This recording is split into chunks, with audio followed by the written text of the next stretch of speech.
Look at this golf ball. Tell me it's a Titleist Pro V1. Huh? It's a TaylorMade. I'll take it. I'll take it. Wow, look at that. Made my day. Whenever I can find a golf ball, wow. What has given you the impression that the Liberal government is doing things legally? Like, for the last 11 years, are you not seeing the same things I'm seeing? They are a criminal enterprise. Hey, Alberta, let's get some things straight. Stick around.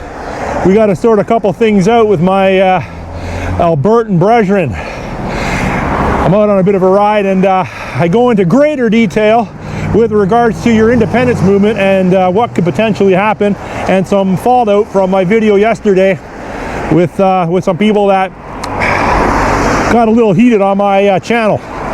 Stick around, and I'll put at the end of this video some trail riding footage if you want to watch that. Just taking a little coffee break. I'm down by the Humber River. I did some trail riding this morning, and I did a couple errands, and I ended up down here. I will attach the footage of my trail ride and a couple other things that I came across at the end of the video if you want to watch that. I'm kind of doing, well, I actually have been doing these videos like this for quite some time. David from Moose on the Loose is doing a positive spin on the end of his videos as well, where he's putting something positive on the political doom and gloom type videos that apparently we do sometimes. Now, if you want to watch that, I'll put it on the end. But I just want to follow up with regards to the video I posted yesterday surrounding the Governor General potentially invoking the Emergencies Act to stop the Alberta separation movement in its tracks. Now, I want to clarify that she alone cannot invoke the Emergencies Act. Now, what I meant by yesterday's video was she will be front and center, or at the forefront, if and when the Emergencies Act is invoked to stop the independence movement. Now, they specifically selected her because of her extensive resume when it comes to the legal system. Obviously, she was a lawyer. Obviously, she was a judge, then a Supreme Court justice. Then she went on to the international courts and tried war criminals in the former Yugoslavia and Rwanda. Now, she's 79 years old. I've touched on that third video now. And, you know, she doesn't need the money.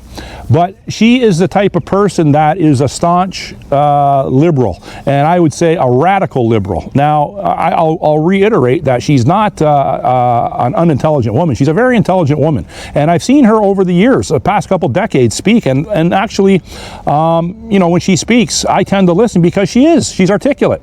But she was hand-selected for kind of like a patsy. And, you know, maybe that's you know, dumbing it down a little bit, but because she is who she is, she's a well-respected person on the world stage. So, but she's just going to be told what to do and when to do it. Mark Carney's told what to do and when to do it to a high degree as well. It's not so much Mark Carney as being pushed along with this globalist communist movement. He is a building a member of it, and he is instrumental in a lot of the decision making. So he's not necessarily a puppet at a high level. He is to a certain degree because he has higher ups he has to answer to.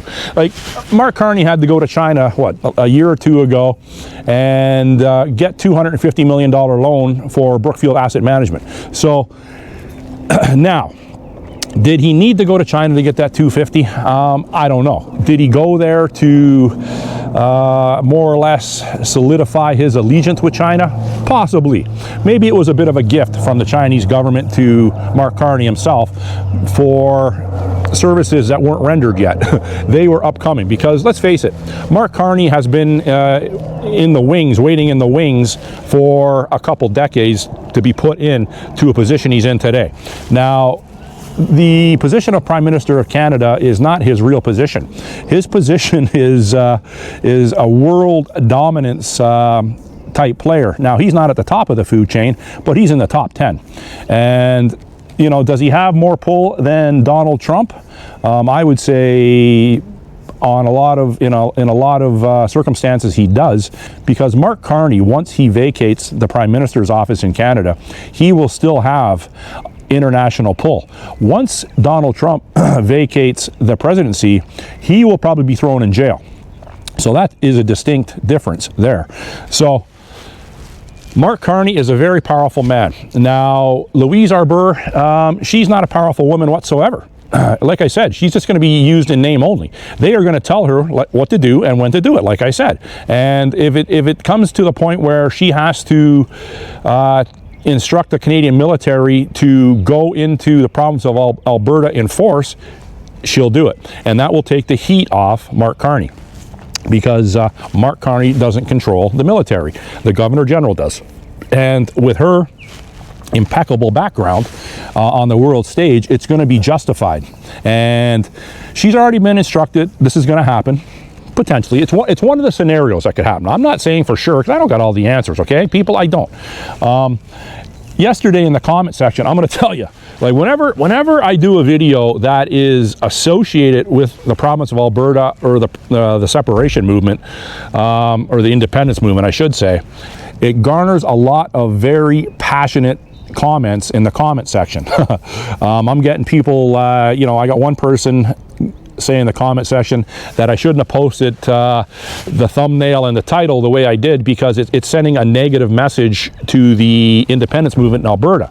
And I said, well, no. What I'm saying is the theory, or the possibility, or my theory and the possibility is that the federal government could send in troops, whether it be Canadian troops or a foreign military, okay? Now, I understand if they send in Canadian troops to quell whatever civil unrest is happening in Alberta, because the independence movement has gone south, they've nullified it, there is going to be an uprising there, and there is going to be civil unrest, in my estimation.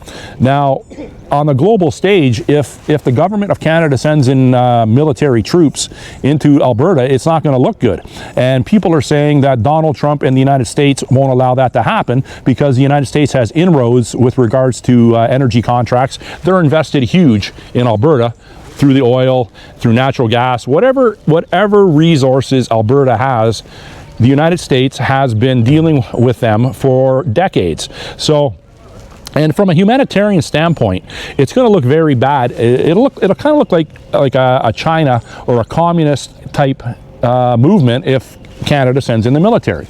But I had a couple people say to me on my comments yesterday too, saying, like, that's going to be totally illegal for them to invoke the Emergencies Act, and they gave me a whole diatribe and a whole bunch of legal precedents and legal articles. Like, obviously, I must have some articling students, legal articling students on my channel, or lawyers or judges or something. When I look at this, like, some of these comments were, too long for me to go through, to be honest with you. I try to go through them, but it's just legal jargon. What has given you the impression that the Liberal government is doing things legally?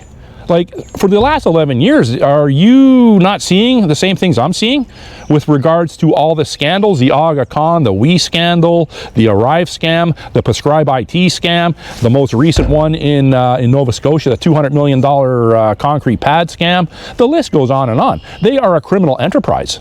They are not going to go by the Charter of Rights and Freedom. That isn't even worth the paper it's printed on, okay? So don't give me this legal jargon in my comment section. They're not playing by the books. They're not on the up and up. They are shutting cameras off in committee because they don't want the Canadian public to see the skullduggery behind the scenes. So, come on, man. I was in, and I've said this in many of my videos, for people that don't know, that are recent to my channel, I was in Ottawa for the trucker convoy. I was there the second weekend in February of 2022.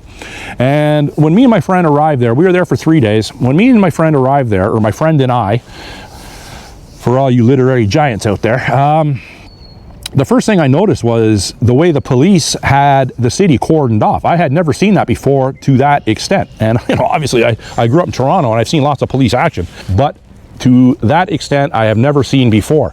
And so then we went into the Byward Market, we checked into our hotel, and it was freezing cold that weekend, and all 3 weekends were freezing cold. And we hit the downtown core. We went down Sussex into Wellington, and oh, I got some ducks flying back there. There must be a coyote in there hunting.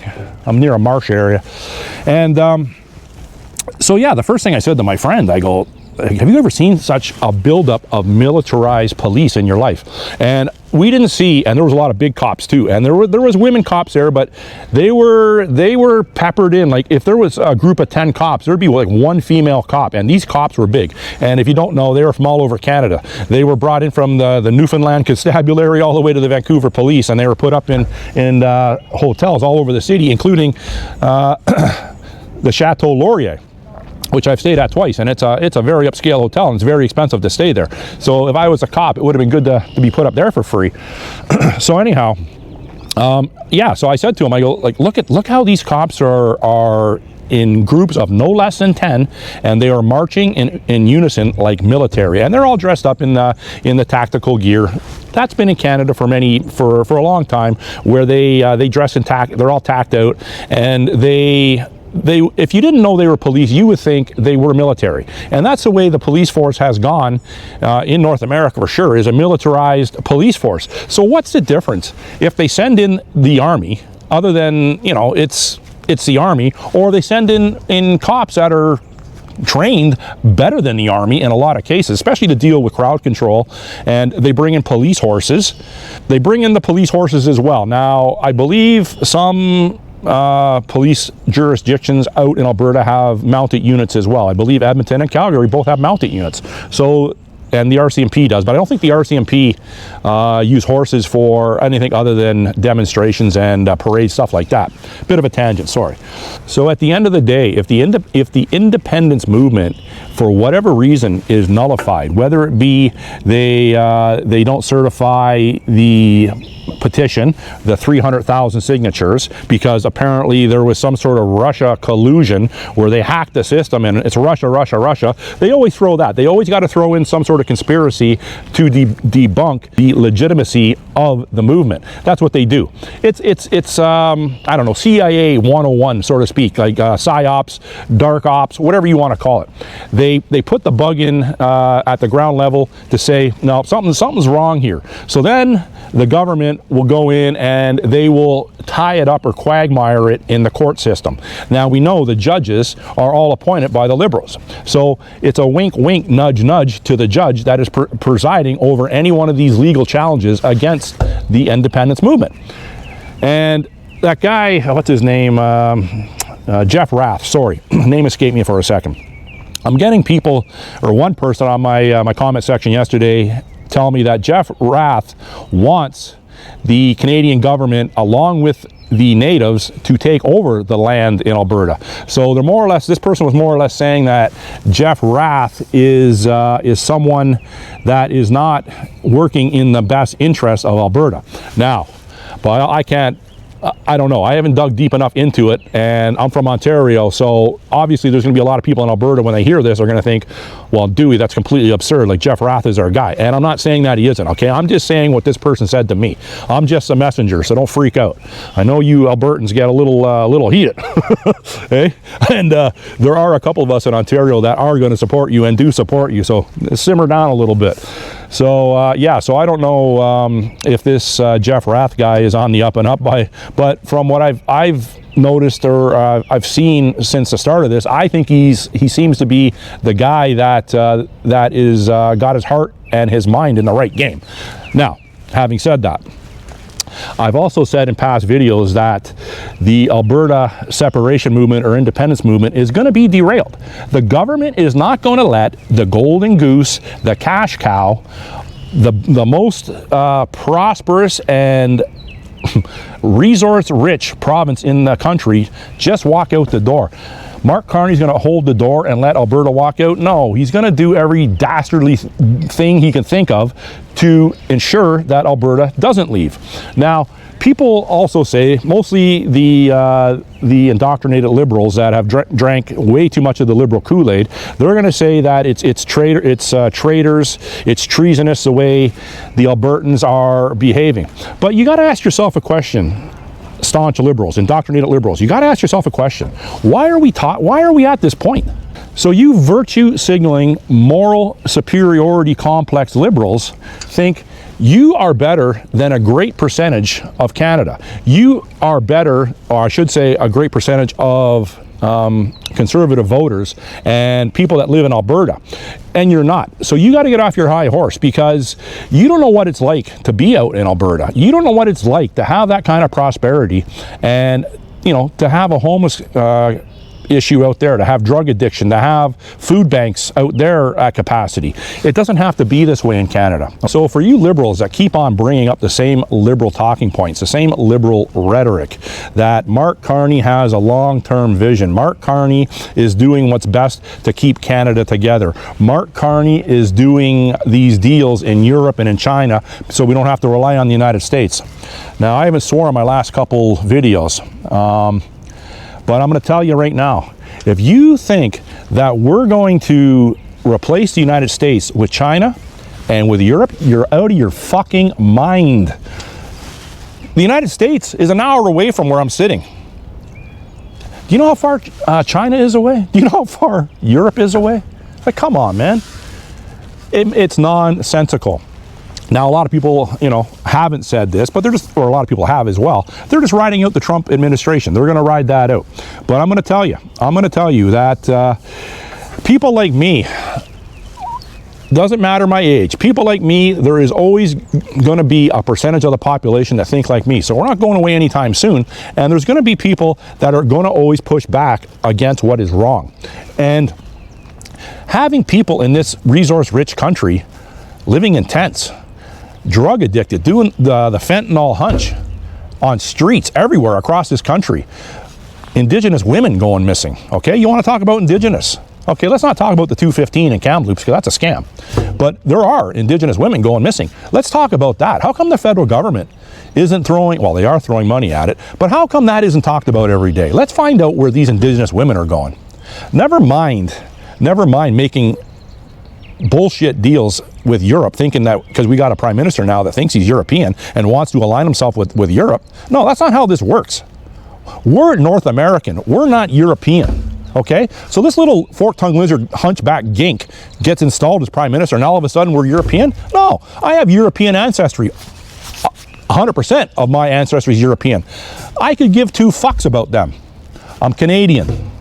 So this fucking elbows up bullshit with your fake fucking brand new flags that you order from China, and you put them up there, and you can tell it was a movement that Mike Myers and that I'm getting heated here. Carney just puts out there like a COVID vaccine, and everyone sucks it up.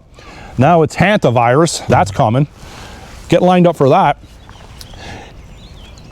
Listen, we are not European. If anything, we are more aligned with India than Europe.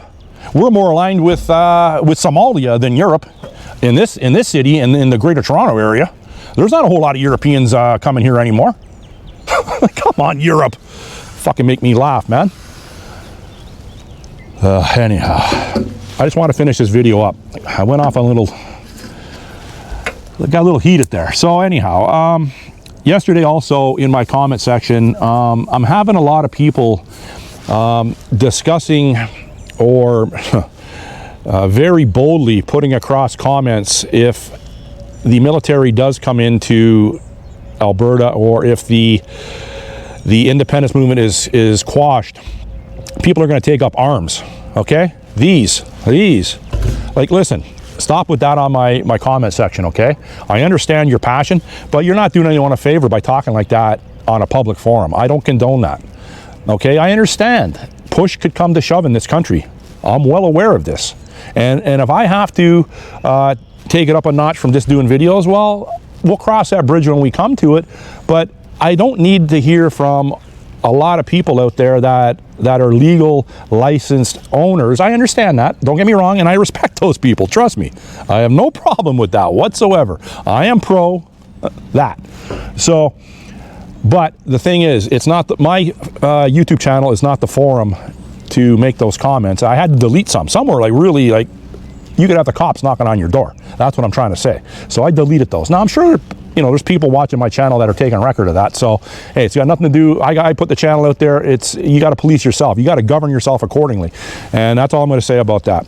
But listen, don't be surprised if the independence movement is completely quashed, whether it be quagmired in the court system or whether Mark Carney wants to instigate some sort of civil unrest. And I would say it's an instigation. Maybe Mark Carney wants to draw China in. Maybe Mark Carney wants to draw Great Britain in and other G7 countries and Commonwealth countries to go against the big bad boogeyman of Donald Trump in the United States. Maybe this is all planned out. Maybe Donald Trump is a part of it. We don't got all the answers. We don't. A lot of people in my comment section have good theories, but they are just that, theories. And same as when I'm talking to the camera. It's just my theories. Anyhow, if you want to watch any of my trail riding video, I'll put it at the end of this. Thanks for watching. Bye.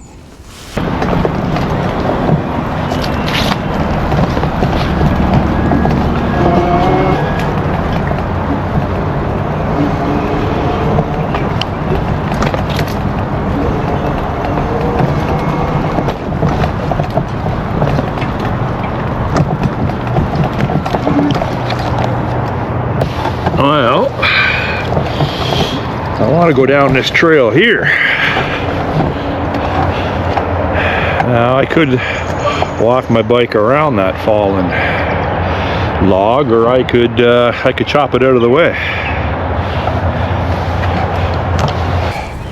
A little cold out this morning when I left the house, but it's warming up nicely now.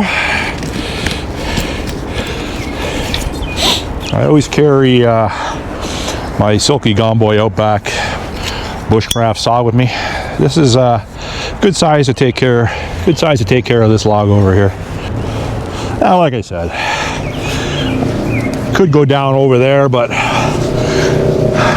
you know, some people are going to say, oh, why did whoever did that move that log? It deters cyclists from coming through here. And then other people would think, you know, that was a nice gesture. And I think it's a nice gesture, and number two, it's a little bit of a workout for me.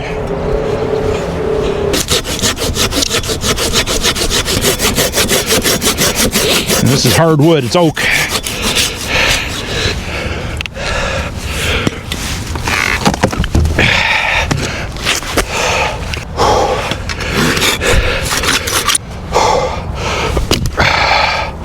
Well, that was easy. Solid oak. I think that's going to be good enough. I might come back with my chainsaw, finish it off, but that'll be good enough to get my bike through.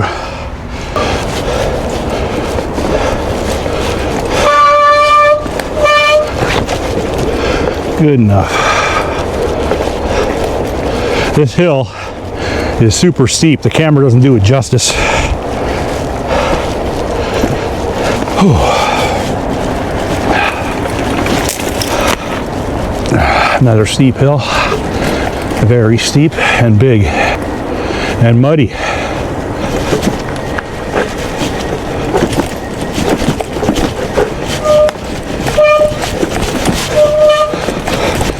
You want to have your brakes tuned up to be going down this hill, let me tell you. And mine are. I just did the front brakes 2 weeks ago, bled the lines, put new oil.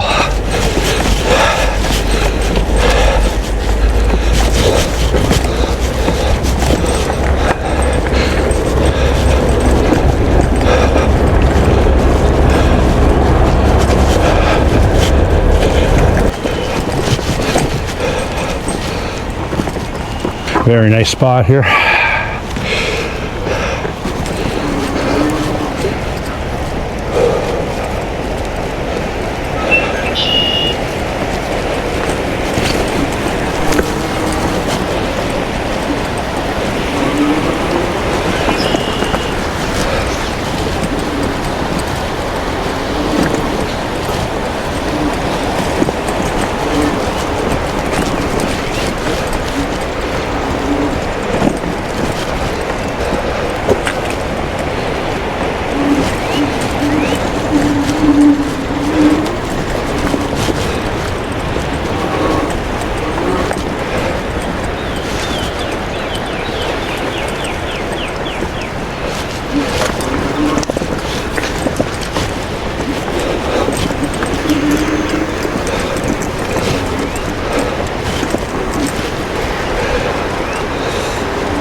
just seen a coyote about 100 yards away. Walk over there. It's coming this way, but I don't see it now yet. But I know where I am right now. It is a known coyote trail.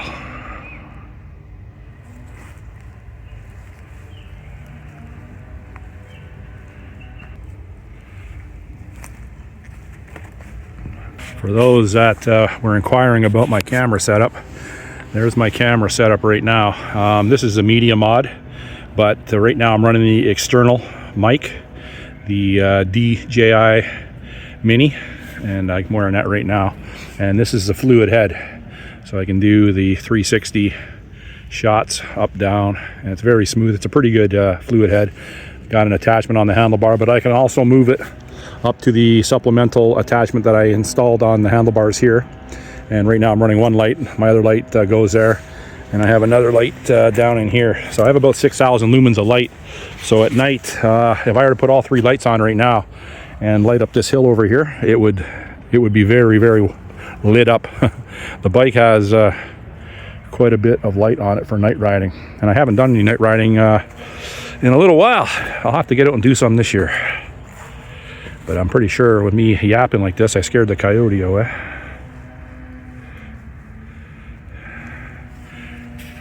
Could have been the one the other day I was tailing.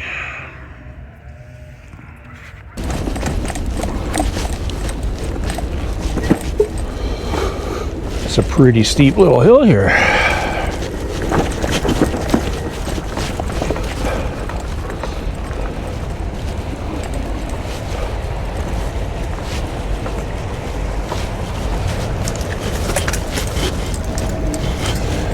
Got down here, we got a little beach on the Humber River. Across the way is Lambton Golf and Country Club, and it's already operational. I think it's been open for a couple of weeks. They get that course up and running in very nice condition pretty quick.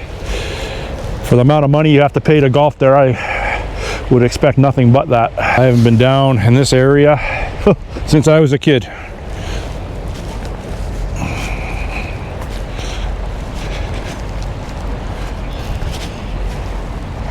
Like, the water looks so good here, you think you could drink it, but you dipped a cup in there and drank it untreated, you'd have if you survived, you'd have a rough remainder of your weekend for sure.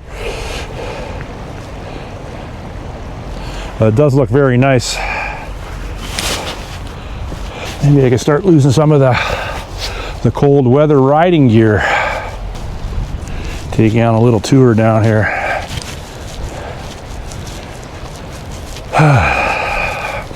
It actually, well, you're getting the smell of the fresh cut grass from the golf course. So it's blowing my way. I'm downwind of it, and it smells pretty good.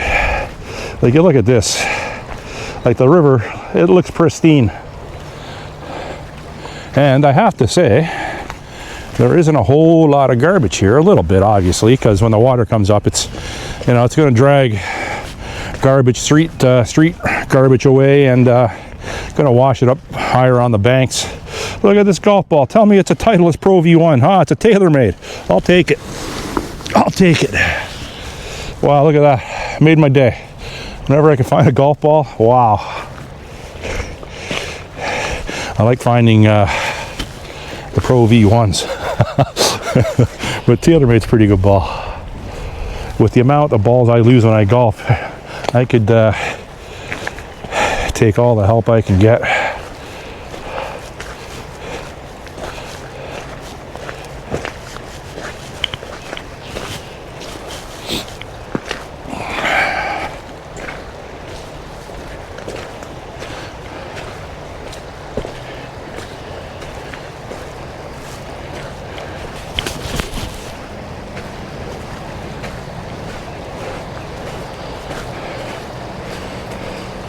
Be a nice spot actually to set up a chair down here, my fold-out camp chair, and a little table, and I could have a little shore lunch.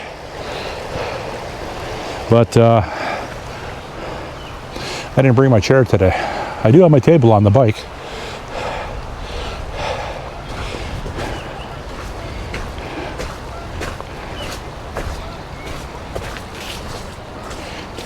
My shoes are waterproof.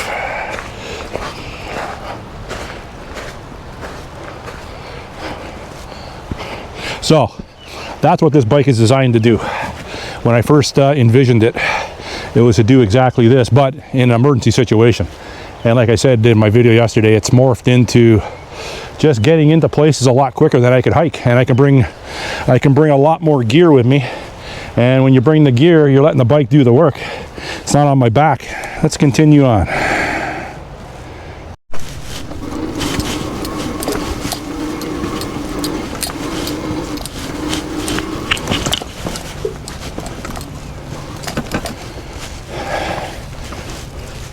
Nice little off branch of the main path for sure. Very nice.